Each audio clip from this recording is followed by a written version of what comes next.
이렇게 움직일 때 물리적인 힘이 일어나듯이 마음 상태로 눈동자도 움직이고 귀도 움직이고 할 수 있는데 양자의 이 움직임이라는 게 모든 사물이 뭐 집중된다든가 뭐 하는데 같이 쏠리는 효과가 있다는 그런 운동이 있다는 거야. 그게 이제 기도 입자가 같은 돼서 거 영성을 해서 입자가 돼서 물리적으로 과학적으로 전제가 되는 거죠. 안 그러면 이게 파동 관찰하는 파동이니까. 그러니까 그 우리 그 성서학당에 그래서 김군수나 또 이정만 교수가 이제 그 설교를 신학적이고 성서적인 방법론만 이것이 옳은 것이고 인문학적인 것은 틀린 것이다 이렇게 하니까는 김기성 목사는 그것이 하나의 그 도구마다 선을 그어놓은 것이다 하면서 그래서 그것도 하나의 어떤 틀에서 이렇게만 해야 된다는 그 좁은 시각인 것 같아요. 이렇게 문학적으로도 해석할 수도 있고 뭐 여러 가지 우리 삶에서 또 풀 수도 있고 물론 이제 성서적이고 신학적인 걸 해야 되죠. 그런데 신학적이고 성서적인 것만 이것이 옳다, 다른 것은 틀렸다 이렇게 하면은 그건 좀 문제가 있지 않나 생각이 드네요.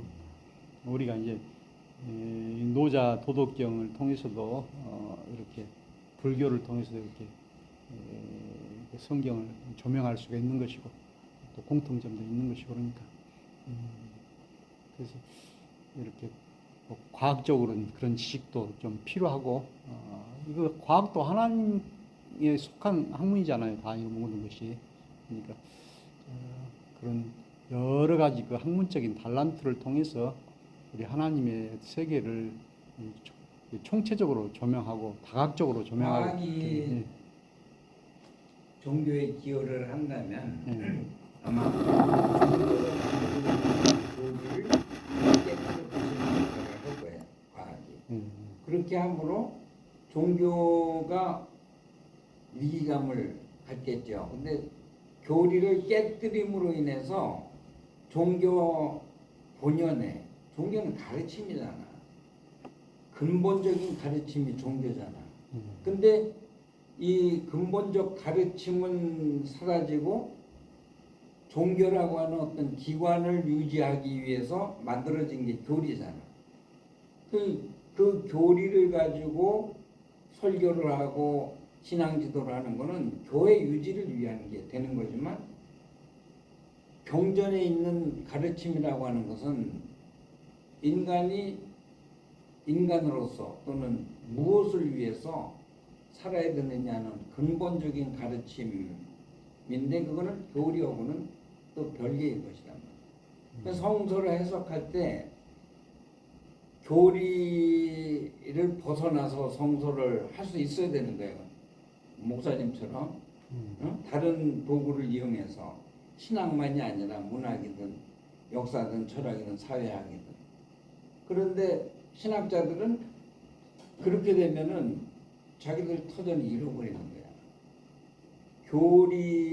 나는 과학이 사람들에게 지금 그 일반화 그런 지식으로 받아들여진 이 시대에서 종교의 가르침이라고 하는 거는요. 이 과학의 지식을 가진 사람들이 볼 때 진짜 말도 안 되고 허무맹랑한 얘기들 하는 거거든. 근데 그게 뭐냐면 삶을 가리키는 게 아니라 어떻게 살아야 되는 삶을 가르치지 않고 종교 어떤 기구를 교회면 교회, 불교 사찰이면 사찰을 유지하기 위해서 교리화된 것만 가리키다 보면 어떻게 살아야 되느냐 하는 거는 멀어졌고 그게 종교의 근본이고 본질인데 그 외적인 거에 매달려 있는 게 지금 신앙생활이란 말이에요. 그래서 과학 지식을 배운 사람들이 교회를 안 나올 수밖에 없어요. 교회에서 얘기하는 가르침이 어떻게 사람답게 살고 어떤 목적을 가지고 사느냐 이런 걸 가르치는 게 아니라 기독교인으로 살려면은 뭐 이런 걸 해야 되고 예수가 누구냐 뭐 신이다 뭐 구세주다 이게 전부 교리잖아요 교리. 근데 그런 걸 이 과학적 지식을 가진 사람들이 볼 때 자기들 삶에 도움이 안 되는 거예요. 어떻게 사람으로서 사는 게 올바른가 이런 걸 가르쳐야 되는데 그런 걸 가르치지 않잖아. 이번 신학 강의도 보니까 교리사 강의하는 것 같더라고. 잠깐 그 책을 올린 거 보니. 이번에 그래서 성수학당에. 그래서 조금 문제 제기를 했는데 근데 지금 솔직히 뭐 목사님들은 교리사를 알아야 돼. 또 사상사도 기독교 사상사도 알아야 돼. 지금 살고 있는 사람들에게 종교가 해야 될 역할이 뭐냐? 지금 이런 사람들이 뭐 지금 인류가 지금 가지고 있는 최대 위기가 핵무기, 핵전쟁, 기후위기, 인구 증가, 식량 뭐 이런 문제들 지금 인류가 직면하고 있는 이건 인류 멸망하고 관련된 큰 과제들이 7대 과제들이 이렇게 있는데 교회가 그런 문제 앞에 지금 21세기를 사는 사람들이 어떤 가치관을 가지고 어떤 목적을 가지고 살아야 되느냐 이거를 종교가 얘기 안 해주면은 학교는 정치하는 사람들이 저희들 이념에 굴복시키는 사람들 만들어내기 위한 교육이니까 전체 인류의 어떤 구원을 놓고 볼 때 그 역할이 종교가 해야 되는데 종교들이 지금 그 역할을 하나도 안 하잖아요. 과학자들이 대부분 이제 뭐 교회를 안 다니는데 그 최재정 교수 같은 경우는 자기 부인 때문에 다니더라고. 근데 천안에 뭐 무슨 교회를 다니는 거예요? 모르겠어요. 서울 어디 교회 그건 정만 두고 있는 거지 뭐. 상당히 열심히 한 것 같기도 하고. 근데 그런 사람들은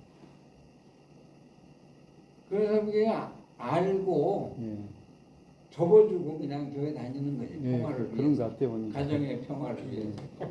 또 자기 그래도 뭐 근데 과학자가요 신앙생활 한다고 하는 거는 이율배반이야 이율배반. 근데 그럼에도 불구하고 이제 가정의 평화를 위해서 그냥 교회도 나가고 뭐 절도 나가고. 결혼 조건으로 아마 그렇게 교회 다니기로 하고 그렇게 근데 죽음이라는 것도 지금 과학자들이 얘기하는 걸로 봐서 죽음 이후에 기독교에서 얘기하는 그런 천국이 있어요. 과학자들이 볼 때 없잖아. 그렇죠. 기독교 근데 이제 그 신앙생활도 하던 사람들이 요새 이제 교육을 받고 생물학, 지질학, 물리학, 뭐 화학 이런 뭐 또 이 천체 물리학 이런 거 더군다나 이게 원자라고 하는 게 우리 눈에 보이지도 않는 그 원자 안의 세계가 이 우주만큼 넓다고 하니까 그런 과학을 아는 사람들이 종교에서 얘기하는 이런 죽음 이후에 무슨 부활이라든가 영생이라든가 이거를 안 믿지. 근데 기독교도 부활이나 영생에 대한 그런 개념들이 잘못 해석해 오고 있는 거죠. 굳어져 있는 부활, 신앙 이런 것들이 과학을 공부하면서 이제 사람들이 이게 기독교가 원래 부활이 이런 의미가 아니었고 이런 부활이 아니었다는 것 알고 새로운 해석들을 이제 하잖아. 그런 거 아는 목사들은.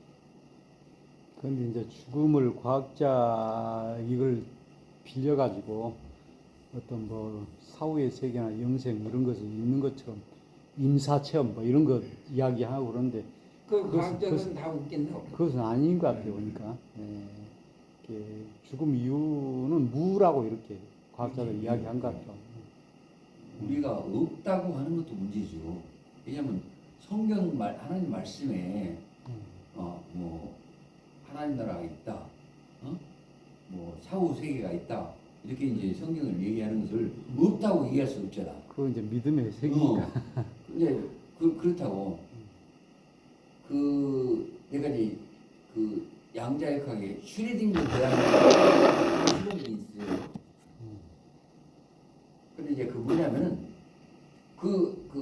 박스 속에 갇혀 있는 고양이가 독극물에서 죽어 있을 수도 있고 살아 있을 수도 있는 거야.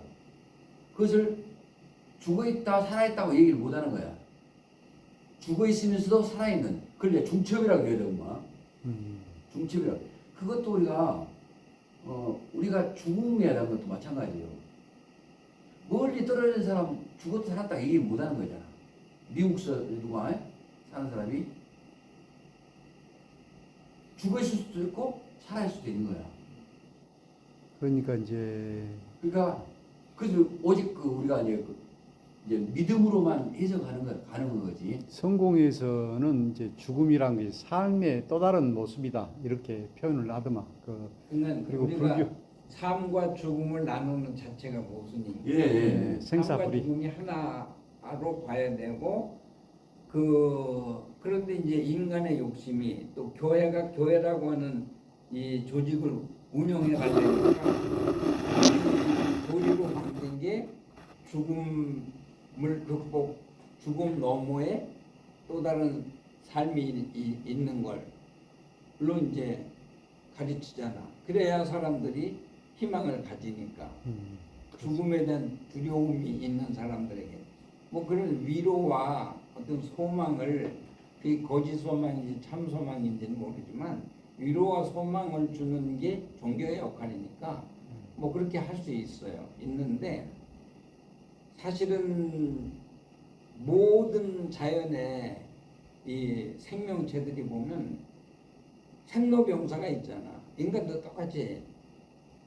생로병사의 과정을 그렇게 하면서 또 씨를 퍼뜨리고 그걸 이렇게 삶으로 죽음도 삶의 과정이고 부분이다 이렇게 받아들이면 죽음에 대한 두려움을 극복할 수 있는데 죽음에 대한 두려움을 극복하기 위해서 내세가 있다, 영생이 있다 이렇게 이제 해석을 하는 거에 대해서는 이제 종교가 회개를 해야 된다고. 불교의 과학이 이렇게 발전한 세상. 윤회 사상도 하나의 그런 윤회도 그거예요. 마찬가지 소망이죠. 불교는 죽음에 대한 두려움을 갖고 있는 사람들에게 희망을 준 게 죽으면 무가 아니고 끝이 아니라 또 환생한다.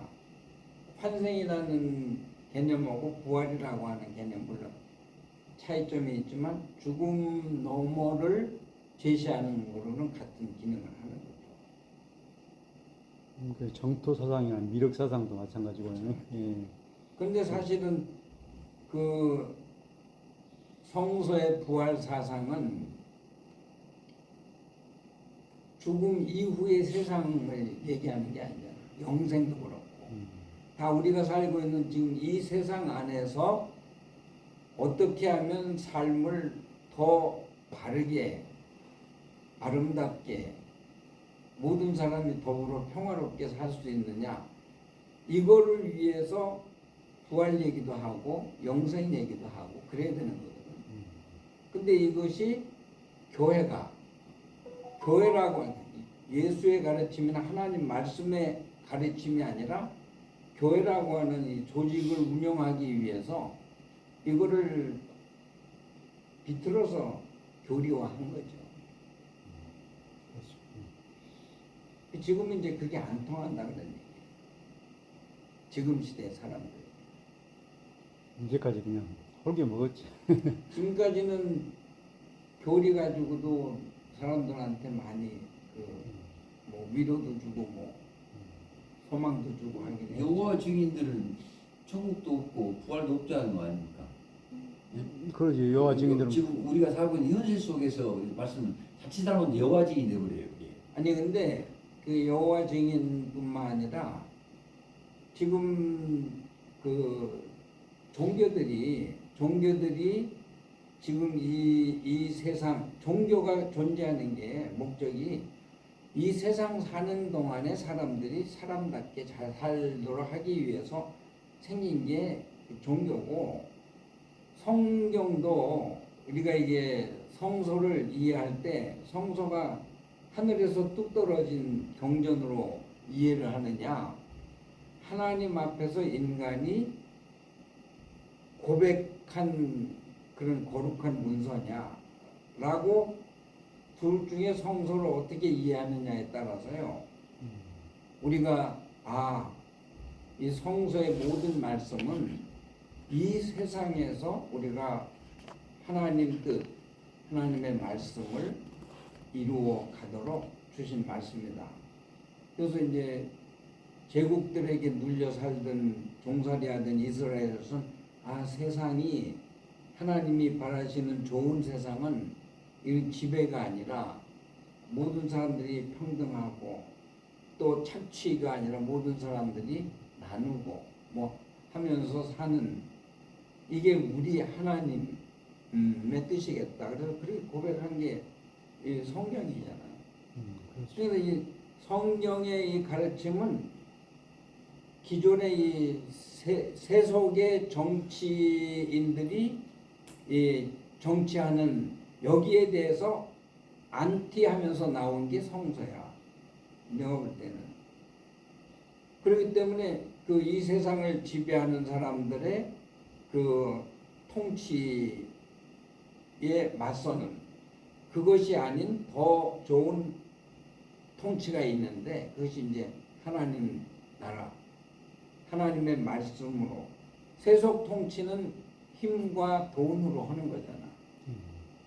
정치하는 목적이고 공부하는 목적이고 전부 힘을 남보다 더 큰 힘을 가지려고 개인 대 개인도 힘을 더 많이 가지려고 경쟁하고 나라 대 나라도 더 큰 힘을 가지려고 이게 세상 살아가는 어떤 정치의 가치고 방법이라면 종교는 그거 아니다 하고 돈과 힘으로 다스리는 세상은 죽음의 세상이다. 그건 정글의 세상이지 인류가 살아가는 사회의 모습은 아니다.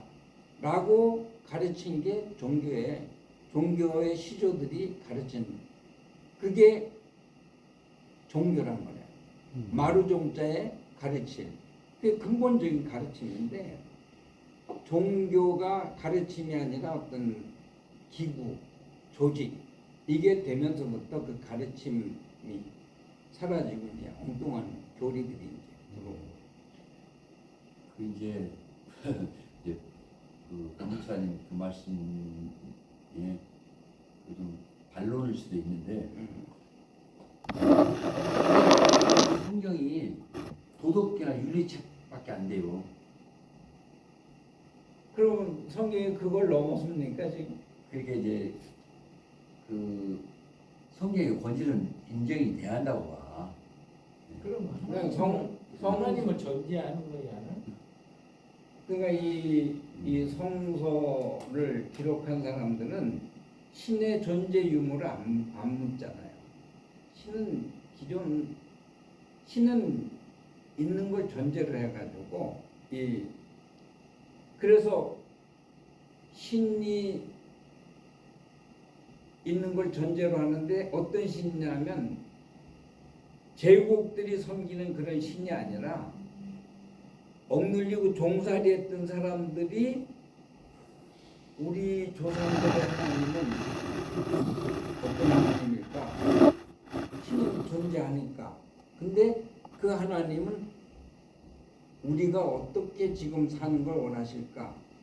수많은 기도와 생각 속에서 우리 하나님은 힘으로 지배하는 그런 하나님이 아니라 말씀으로 우리를 이끄시는 하나님. 근데 그 말씀은 돈과 힘이 아니잖아요. 그 말씀은 사랑, 하나님의 공의, 하나님 편에서 의라고 얘기하는 그 의를 권력자든 힘없는 자든 그 의를 추구할 때 정의가 제대로 이루어지는 그런 생각과 고백을 가지고 자기들 겪은 역사도 기록하고 자기들이 하나님을 예배하면서 찬양하는 노래도 짓고 뭐 그런 거거든요. 하늘에서 뚝 떨어진 게 아니잖아요, 성경이. 근데 이제 보수교단에서는 하늘에서 뚝 떨어진 걸로 성령이 사람을 기계처럼 써가지고 만든 책이다 이렇게 이해를 하잖아, 성경. 그러니까는 모순에 빠지는 게 스스로 성서 안에 설명할 수 없는 것들 억지로 그게 기정사실인 것처럼 해석을 하려니까. 창세기도 그럼 하나님이 천지 창조를 할 때 그걸 누가 보고 그럼 받았었어? 베꼈어? 그런 질문 앞에 아무 대답도 못. 창세기는 출애굽기 다음에 쓰였다고 그러니까 우리는 제대로 신학 공부를 해서 알잖아요. 창세기가 언제 쓰여졌고 어떤 배경에서 이런 고백의 내용들이 쓰여졌나를 아니까 그런 설교를 해야 되는데 그동안은 이제 문자적으로 그것이 과학적인 사실처럼 창세기도 해석을 설교를 했으니까 오늘날에는 이제 그게 안 통하는 거죠.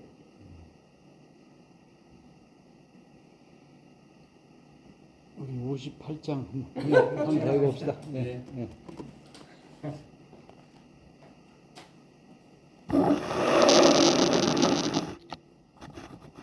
읽어볼까요? 네. 기정민민 기민순순 기정찰찰 기민결결 화해 복소의 복해화소복 숙지기극 기무정야 여기 정사로 위기 선복 위요 민지미야 길고이구의 시성임 방이불활 영리불휘 지이불사 광이불요. 기정 기는 그죠? 그 정치가 민민하면 좀 틀이 쫙 있는 게 아니고 좀 적고 좀 적을수록 작을수록 기민 그 백성은 순순 아주 순하고 순박하고 기 그 정치가 찰찰 아주 세밀하게 들여다보고 있으면은 그 백성들은 결결 모자란 것이 많다. 법이란 정치라는 것은 안 할수록 좋다는 것이 그죠. 그런 뜻이죠. 가능한 한 내버려 두라는 거죠. 느슨하게 정치를 하는 게 최소한의 법만, 최소한의 간섭만. 화는 화해, 화는 복이 복, 소 그 있는 바다, 의지하는 바다. 화는 복에 의지하고 있다. 화라는 것은 그렇고 해는 여기 이제 어조사 해죠. 복은 또 복해 소 아니 복해 화. 복은 화가 엎드려 있는 그 바다. 복 속에 화가 있고 화 속에 복이 있고 이런 것이죠. 숙지기극 숙 아주 깊이 지 알면 기 그것을 그 끝을 복과 화의 끝 부분 끝까지 이렇게 그것을 숙지하고 잘 알면은 그것은 무정야. 야는 이제 어조사야죠. 다른 것이 없다. 무정. 정복. 다른 것은 복. 덮어 씌우는 거죠. 위. 이 하는 것을 기묘한 것을 덮어버리는 것이고, 선은 복, 하는 덮어버리죠. 요를 요사한 그런 것을. 그래서 민지미, 민의 그렇게 미심적인 어두움이 되버리고, 기일, 그 날은 굳어진 게 오래되었다. 시, 그러므로 성인은 방이불할.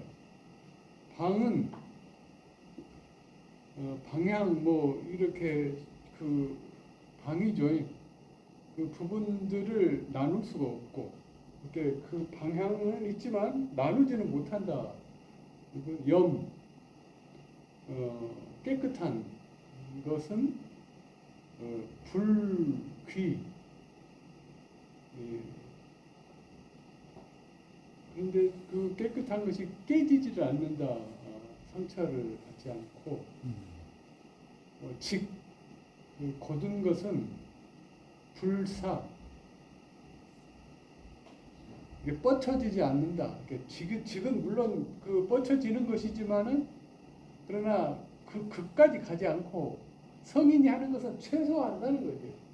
직이라는 것은 원래 곧은 것인데 그 곧은 것이 하늘이 뻗어가는 건 아니란 말이에요. 성인이 말하고 있는 이 직도, 광도, 빛은 있지만 최소한의 빛만 하니까 화려하게 요하지 않는다.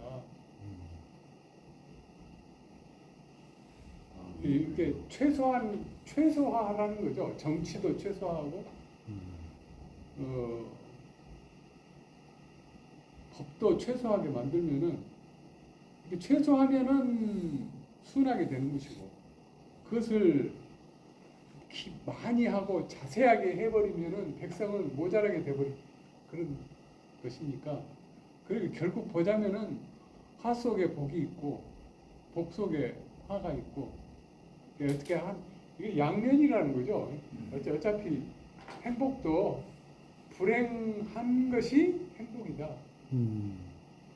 불행해 보지 않는 사람은 행복이라는 것 자체를 사실은 모르는 거죠. 불행해봐야지 행복도 아는 거지. 모순이고, 물이 너무 맑으면 물고기가 안 온다고 그런 말이에요. 노자의 그것은 최소화라는 거죠. 빛나는 것도 좀 너무 빛나지 않게, 너무 곧은 것도 너무 곱게 막 팍팍 나가면 힘 위주로 하지 말고 힘을 최소화하라는 거죠. 직선이 아니라 정치건 법이건 곡선을 하라고. 가능한 자유를 줘가지고 스스로 이렇게 해서 최소의 정치, 최소의 정부,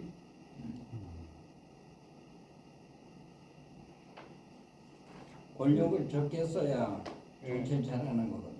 그래도 간섭을 최대한 하지 말고. 그 여밀방일이라는 말이 있죠. 하나를 얻으면 하나를 잃게 된다는 말이에요. 의미가 좋더라고. 하나를 얻으면 하나를 반드시 잃어야 돼. 내놔라. 그래야지 이제 다 쥐고 있으면 이제. 예, 그러면서 그 얘가 사마천이 이제 어렸을 때, 사마강이가 아버지, 사마강이가 어렸을 때 친척집 놀러 갔는데 어린애가 큰 물랑아리 속에 빠져버렸어. 그러니까 막 어른들은 막, 야, 밧줄 가져오라고 막 뭐 사다리 갖고 오느라고 막 난리 없어인데 이 사마강이가 돌멩이 안에 들어가지고는 그 무라가를 깨버려요. 그것이 여밀방일이야. 그러지. 한번 읽어볼까요? 예, 예. 네. 정치가 어두가면 백성이 순박하고 정치가 밝으면 백성이 만족하지 못한다. 재앙은 복이 의지하는 것이요 복은 재앙이 깃드는 것이니 누가 그 결과를 알 것인가? 그 정상은 없는 것인가? 올바른 것이 다시 기이한 것이 되고 선한 것이 다시 흉한 것이 되어 백성이 미혹하니 그날이 진실로 이미 오래도다. 이런 까닭으로 성인이 방정하되 쪼개지 않고 청렴하되 성천이지 않고 곧대 내뻗지 않고 빛이 있으되 빛내지 않는다. 뒤에 뜻풀이 이 장에서는 장에서는 소극적인 무의가 정치의 중요한 기림을 말한다. 위정자가 대범하게 무의의 정치를 실시하면 풍속도 순하고 백성도 순박하여 나라가 저절로 다스려지지만 위정자가 법령을 많이 만들어 인위적으로 밝은 정치를 실시하면 인심이 강팍해지고 백성도 순박함을 잃어 변하게 된다. 자연의 이치란 낮이 지나면 밤이 오고 더위가 지나면 추위가 오며 영모와 성세가 묵상한다. 또한 재앙이 지나면 복이 오나 행운 속에는 불행의 씨앗이 싹트고 있으니 그 궁극의 결과를 어찌 예측할 수 있겠나. 이와 같이 세상의 모든 일은 새로운 기마와 같아서 일정불변하고 절대적인 것이다. 정의가 뒤집혀 불의가 되고 선한 것이 바뀌어 흉한 것이 되는 것이 상대적인 상황에서 명예와 이득을 추구하는 어리석은 사람들은 복을 쫓다가 재앙을 당하게 되었다. 그러므로 우리 자연의 도를 지니고 지키는 것은 자신의 행동은 방정하되 남까지 재단하여 나와 같게 하려 하지 않고 자신은 청명결백하되 남까지 상처내어 나에게 맞추려 하지 않으며 자신의 정직함을 지나치게 나타내어 남에게 부끄러움을 주지 않고 자신의 밝은 지혜를 겉으로 드러내어 남에게 보이려 하지 않는다. 제20장에서는 세상 사람들은 다 밝고 밝은데 나만 홀로 어두운 것 같고 세상 사람들은 다 총명하고 총명한데 나만 홀로 바보구나 하고 하였다. 제40장에서 밝은 돈은 어두운 것 같고 나아가는 돈은 물러서는 것 같고 평탄한 돈은 울퉁불퉁한 것 같고 뛰어난 덕은 골짜기 같고 아주 흰 것은 더러운 것 같고 넓은 덕은 모자라는 것 같고 확고하게 세운 덕은 일시적인 것 같고 소박하고 고든 것은 변하는 것 같다고 하였다.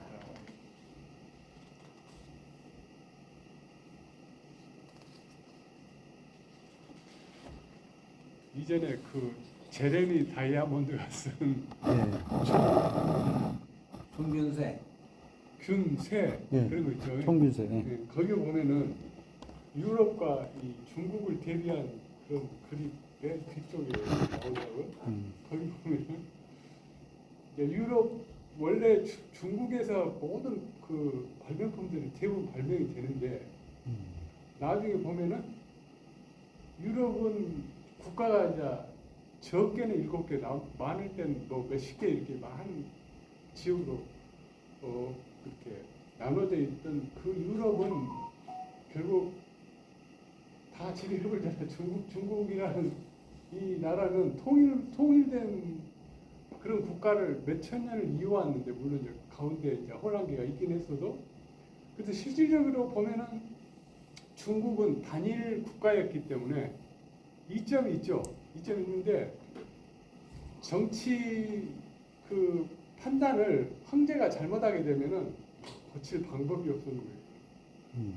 유럽은 국가가 많기 때문에 이쪽에서 잘못한 건 이쪽에서 커버해서 나가버려서 한 국가가 유럽을 통일한 경우는 나폴레옹이나 히틀러가 잠깐 한 것밖에 없고 이제 그 전으로 돌아가면 알렉산더나 로마가 약간 이렇게 통일된 그런 것은 있지만은 전체적인 것을 다 포괄한 그런 유럽사는 없거든요. 근데 아시아는 중국을 거기가 가운데를 딱 두고 나머지는 전부 다 속국이나 오랑캐라 그래가지고 그랬는데 나중에 이제 19세기에 들어오면서 유럽이 이렇게 들어오는데 충분히 이기거든 남을 만한 그런 것을 중국이 다 가지고 있는데 크기로 보나 인구로 보나 근데 왜 유럽한테 그렇게 망해버렸는가 자, 정복을 당해버렸는가 이유는 하나밖에 없었기 때문이다. 그것이 이제 유리한 이점으로도 존재하는데 굉장히 불리하게 망하게 될 때는 보면은 판단을 황제가 잘못하게 되면은 이것을 바꿀 방법이 없는 거예요. 유럽은 얼마든지 있어요. 콜럼버스도 말하자면은 7개 국가를 다니다가 스페인 왕한테 가가지고 허락을 받아가지고 신대륙으로 가잖아요. 근데 포르투갈한테 가서 안 돼. 프랑스 왕한테 가서 안 해줘. 결국 돌고 돌아가지고 7번째인가 8번째인가가 스페인이에요. 그리고 스페인은 그 왕이 이제 그 경기 대주니까 그걸 갖고 간 거란 말이에요. 중국은 그렇게 돌아다니는 곳이 한 번 해가지고 끝나버리는 거예요. 그리고 그러니까는 이제 자기들이 중하라고 해서 가운데를 놓고 이제 이렇게 했는데 사실은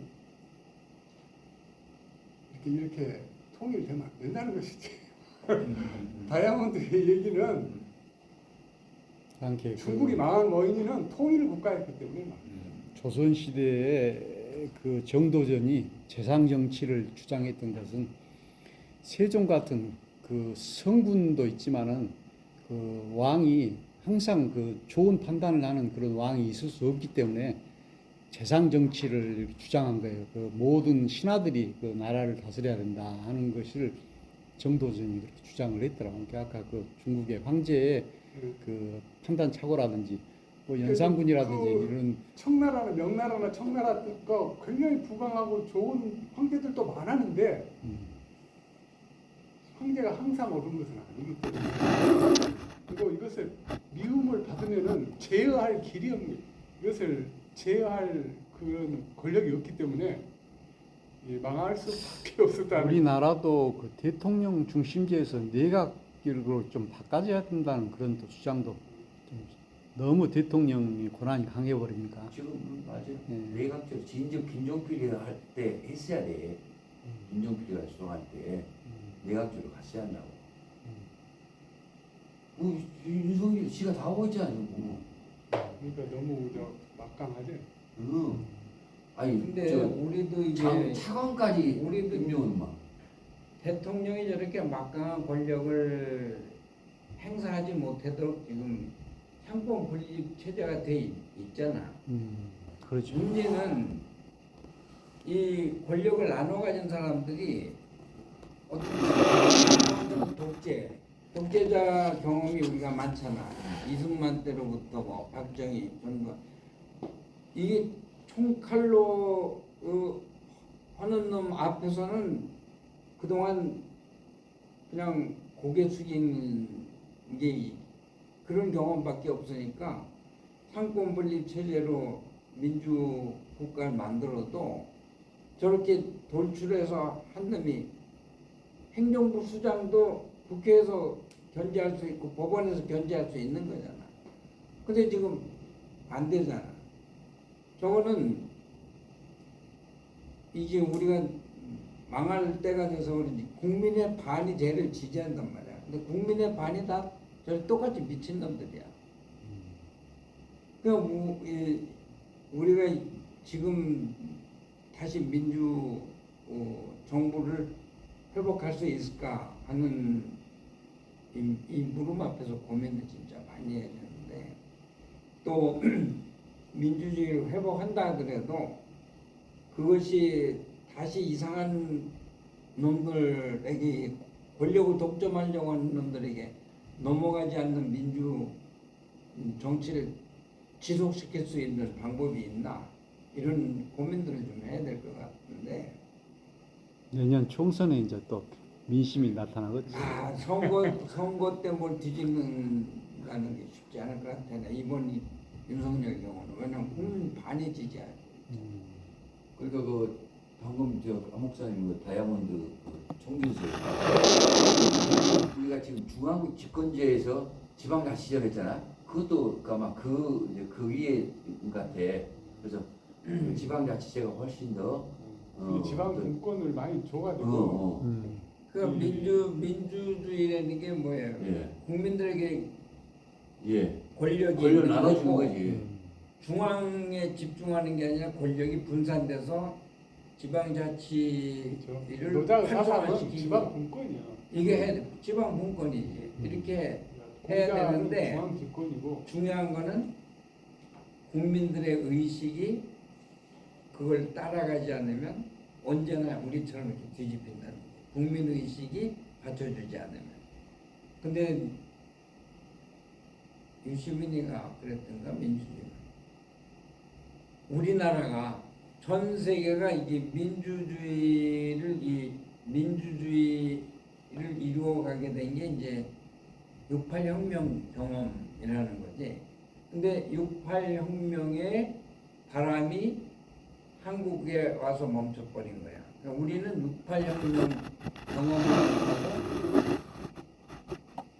386 세대 때 와가지고 우리는 이제 그 독재 무너뜨리는 민주화 운동을 이제 이루어냈는데 프랑스 68년 말씀이죠. 그렇죠. 전 세계적으로 그리고 프랑스에 시작한 68 혁명이 그게 뭐 유럽뿐만 아니라 그렇죠. 미국 미국으로. 다 영향을 미치고 돌아서 일본까지도 68 혁명의 영향을 받았는데 일본도 정치가 그 뭐 집권당이 변하지 않고 그냥 집권을 하고 있는 정치 문화. 우리는 군부 독재자들이 지배하고 있었던 그런 문화에서 이게 외교 관계에서 우리가 386 세대가 민주화를 이루어내고도 아니 4.19 때부터 민주주의를 회복하고도 다시 돌아가고 했던 게 우리는 분단이라고 하는 이 영향 때문에 이 그 시민혁명을 통해서 이룩한 그 민주화 이거를 지켜내지 못하는 그런 어려움이 강공주의 있었다. 빠져가지고 거기에 이념- 지금도 그러잖아요. 지금도 지금도 그거 좀 그러니까 안 색깔로는 자꾸 지금 또 이용해 먹고 답답해 죽겠어요. 70대가 그것이 하여튼 혁명을 통해서 뭐 촛불혁명을 통해서 이룩한 민주화 이것이 지속되려면 시민의식이 이제 따라와야 된다는 거예요. 근데 우리는 국민 반이 무지하잖아요. 민주주의에 대해서 무지하잖아. 그리고 독재와 반공 이념 그 교육받은 세대들이 다 여전히 반공을 네. 중시하게 하고 있고 그거 강조하는 놈들한테는 언제든지 이용당하는 그 그냥 군중이지 그 자기 주관 없이 그러니까 일선- 공자는 조금 체제 유지적인 제도권적인 그런 것을 많이 주장을 했지만 명자는 역성혁명을 또 이야기했고 노자나 이런 장자도 좀 더 진보된 방향으로 이렇게 했던 것 같아요. 그러니까 공자, 정치를 부정하는 예, 거야. 사실은 공자, 이게 예, 노자 사람이 생각이 더 어떤 목적을 가지고 진보적이니 공자는 좀 제도적이고 장자 사상이 더 넓지. 뭐 아주 세상에 공자보다 자유를 장자가 장자가 더- 더 예. 훨씬 더 그 우리 사상이 자연의 넓고 어. 그 어떤 얽매이지 않고 명자도 뒤집어 퍼부라고 했잖아요. 명자는 역성혁명 이야기. 역사혁명 예. 어제 엊그저께 옛날에 지금 그 문제는 교육의 문제라고 교육 우리나라 교육은 암교육이 더위는 50년 했다더만 1 플러스 2는 3이 가져가는데 정답이 있는 게 아니라 그 사상에 대해서 자기 생각에 대해서 하고 그 시험이 없다고 그러네. 시험이 없죠. 거기는 성적도 대학- 없어. 성적도 없고 성격 순위도 없어. 수위도 없고 그러니까 그러네. 50년 됐다게 그 교육이. 경쟁 교육은 우리나라 완전 경쟁 교육. 경쟁 교육은 그것 때문에 교육이 아니야. 그거는 그거는 얘기하더라니까. 사람을 죽이는 교육이지. 그러니까 교육이 문제라는 얘기가 맞아요. 맞는데 사실은 교육이 바로 서려면 종교가 제 역할을 해야 되는 거야. 종교가 근본적인 가르침을 세상에 펼쳐야 그거 보고 교육도 방향도 찾고 교육의 내용도 찾을 수 있는데 지금 우리 교육은 일본 놈들이 지배할 때는 우리 국민들을 세뇌시켜가지고 일본화 하려고 하는 교육을 시켰고 식민지 교육이잖아 이게 식민사관 이런 걸 집어넣어줬고 그 교육받은 놈들이 지금 대한민국을 또 뒤집은 거잖아. 완전히 일본에 갖다 바치는 그런 지금 활동들을 하고 있는 거고. 그 다음에 이제 독재 이승만이고 뭐 할 때 자기네 체제 권력 기득권 지키려고 반공을 중시하는 교육을 시켜왔고 우리는 교육이 제대로 인간다운 삶을 살기 위한 교육을 우리는 그런 걸 제도로 교육의 내용으로 가르쳐 본 적이 없는 우리나라. 그리고 박정희 때 들어와서는 이게 나라를 이제 어쨌든 경제 발전을 시켜야 되는데 산업화 하려면 노동자가 필요한데 교육이 노동자 길러내는 교육으로 우리가 바뀐 거고 그 다음에 엘리트는 입시 중심으로 엘리트를 키워본다 그랬는데 둘 다 이제 경쟁 교육이니까 교사 사망 사건으로 막 30만 명 이렇게 모이고 이거 하는 거 굉장히 심각한 문제예요. 이것은 좀 무슨 문제가 뭐예요? 그러면 저 학생 인권을 주장하다 보니까는 교사 인권을 그렇죠. 더 이상 그런 것인가요? 아니면 근본적으로 뭐 어디에 문제가 있는 거예요 지금? 이게 학생 인권하고 이거하고 뭐 저 다 중요한데 갈등이 다 중요한데 문제는 그 학생 인권 뭐 다 중요해. 그런데 중요한 거는 요즘 아이들이요. 촉법 소년은 법 위에 있다는 걸 애들이 알아요. 법이 우리를 그 벌 주지 못한다. 그래서 이 촉법 소년들이 어마어마한 범죄를 저지르잖아. 근데 이게 나이가 어리다는 것 때문에 그냥 다 혼바해버려. 그렇죠. 애들이 그걸 이용해보지. 이용해 먹고. 그런데 지금은 이제 학교 폭력은 이제 학생들 간의 폭력이잖아.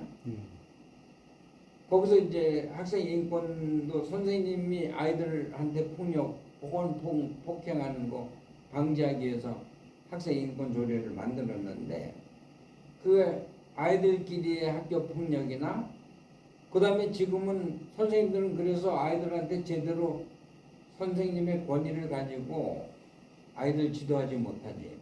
권위를 내세우는 거는 폭행이니까. 학생 인권 조례. 그래서 이제 선생님들이 극도로 조심하면서 하는데 이제 역으로 오는 게 뭐냐 학교 폭력 아이들끼리 폭력에서 이게 어른 싸움이 되는 거예요. 그 부모들이 선생님들한테 압력을 넣는 거야. 학부모들이 그래가지고 선생님들을 학부모들이 갑질을 하니까 그걸 못 견디는 거야 선생님들이. 그럼 뭐 협박하지. 또 뭐 아주 그냥 교묘한 방법으로 선생님들 괴롭히지. 그 선생님들이 약자잖아 또. 어디 가면 자살하고. 어디 가가지고 하소연할 데가 없어. 교장한테 얘기해. 학교 안에 무슨 그런 위원회 얘기해봐야 선생님들 편들어주는 데가 없어. 장학사들 선생님들 그럼 뭐 교육부 교육 관련 부처들이 선생님들의 이런 이 인권 침해 내지는 생명이 위협받는 이런 문제들을 해결해 줄 수 있는데 아무도 없는.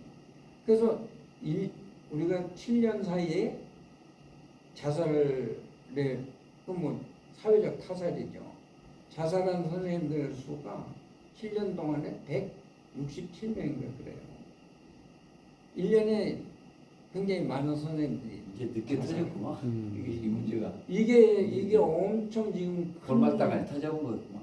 문제고 선생님들한테는 그 학교 교육 시켜가지고 자녀가 학교 선생님 되면 부모들이 뭐 자랑하고 그러는 거잖아. 근데 그렇게 해서 선생님 만들어놨더니 이게 학교 가서는 선생님으로서의 어떤 역할도 하지 못하고 역으로 막 차별당하고 억눌리고 갑질당하면서 이렇게 고생하는 줄 부모들도 미국에서는 중산이 알았잖아.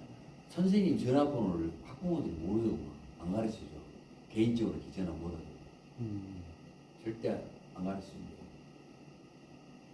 그리고 선생님 만나려면 정식 어떤 그 과정을 그렇게 겪어 해가지고 통과해가지고 만나더라고. 상담이 되더라고. 우리 근데 아들도 우리는 막 화난다 한번 불쌍한다고 막 학부모한테 전화하고 학교 뭐- 가서 항의하고 멱살 잡고 그러니 그 선생님들이 일찍 사임하잖아. 일찍 사임하고 그 새끼가 그 밑에서 스마트폰으로 선생님 치마 밑에 사진도 찍은 놈도 있더만. 초등학생이 선생님을 떠들기도 하고. 우리 초등학교 때도 선생님들 그 놀려먹고 그러긴 했어 우리 때도. 근데 그런 게 있는 건데. 그건 진짜 지금- 외교죠 외교 뭐. 근데 그때는 사회가 이렇게 성인지 문화가 발전 안 돼서 애교지만 지금의 시각으로 선생님에 대한 그런 그렇죠. 범죄지 이게. 그렇죠. 선생님이 그림자도 안 받는다고 하니. 이게 근데 그런 교육이 어디에서도 없어요. 원래는 교육의 책임이 1차적으로는 부모잖아. 부모가 가정에서 아이들 그 뭐 공중생활 질서 이런 거 안 가르치잖아. 나가서 얻어맞고 다니지 마. 어려운 1등.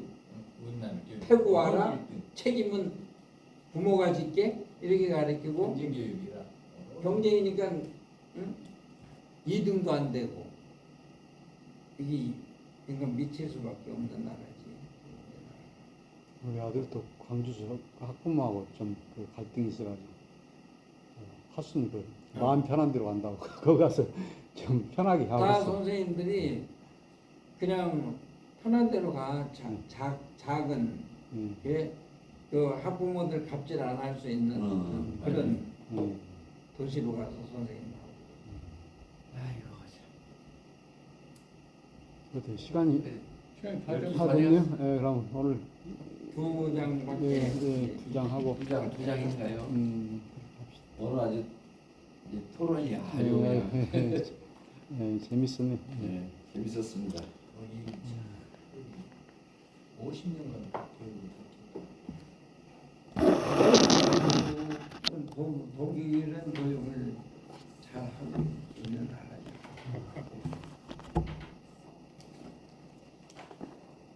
어떻게 점심을 이쪽에 그 냉면 콩국수 잘하는 데가 이쪽 있던데 거기 한번 가보실래요? 아니면 어떻게? 나이 차서 찬 거 싫은데. 그럼 점심 밥 잡술래요? 먹고 헤어져야지. 그 여기 저 육개장집 갑시다고. 웃기죠? 옛날 담소? 육개장. 담소? 어? 담소? 담소 담소 예, 육개장. 예, 그래 그럼 그래 갑시다. 회비 냅시다. 예.